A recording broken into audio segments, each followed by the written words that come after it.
Hello नमस्ते सम्पूर्णमा जो जतिले यो भिडियो हेरिरहनु भएको छ यहाँहरु सम्पूर्णलाई एउटा सहयोगको लागि मैले आह्वान गर्न गइरहेको छु है। आज हाम्रो guest what's your name? Adam, hey, hi. Adam. Okay, उहाँको चाहिँ नि what time was that? At 11 o'clock a.m.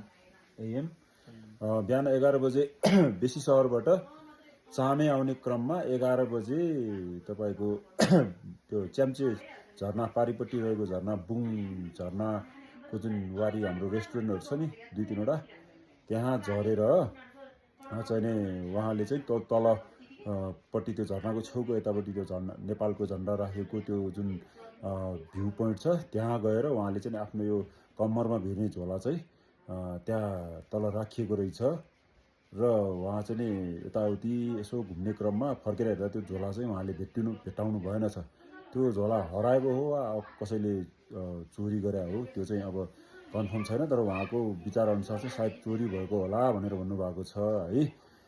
त्यो चाहिँ यदि कसैले भेटाएको भने तपाईले फिर्ता गरिदिनु होला। यदि तपाईले अब चोरी नै गर्नुभएको भए पनि प्लिज उहाँ चाहिँ एकदम समस्यामा हुनुहुन्छ। उहाँको सम्पूर्ण कागजपत्र पैसा उहाँलाई मतलब भएन रे है। त्यो उहाँहरुलाई चाहिने पासपोर्ट उहाँको कागजपत्रहरु सम्पूर्ण त्यो झोलाभित्र रहेको हुनाले उहाँलाई सिर्फ त्यो अब पैसासँग भन्दा नि त्यो उहाँको कागजपत्रसँग मतलब भएको हुनाले प्लिज जो कसैले लानु भएको छ भने अथवा पाउनु भएको छ भने उहाँलाई फिर्ता गरिदिनु होला। यदि पैसा समेत फिर्ता गरिदिए पनि उहाँले सायद चाहिँ नि पुरस्कार पनि दिनुहुन्छ होला है। उहाँहरु एकदम समस्यामा हुनुहुन्छ, उहाँ जोडी हुनुहुन्छ दुईजना है।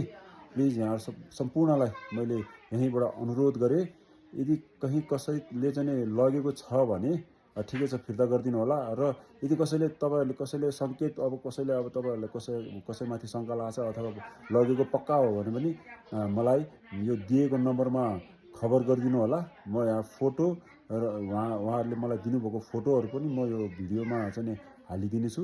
यहाँहरु सम्पूर्णले सकेको हेल्प गरिदिनु होला भन्दै म यो भिडियो चाहिँ अब नेक्स्ट अब के हुन्छ अपडेट फेरि भिडियो हाल्ने छु। हस्त धन्यवाद। Thank you very much.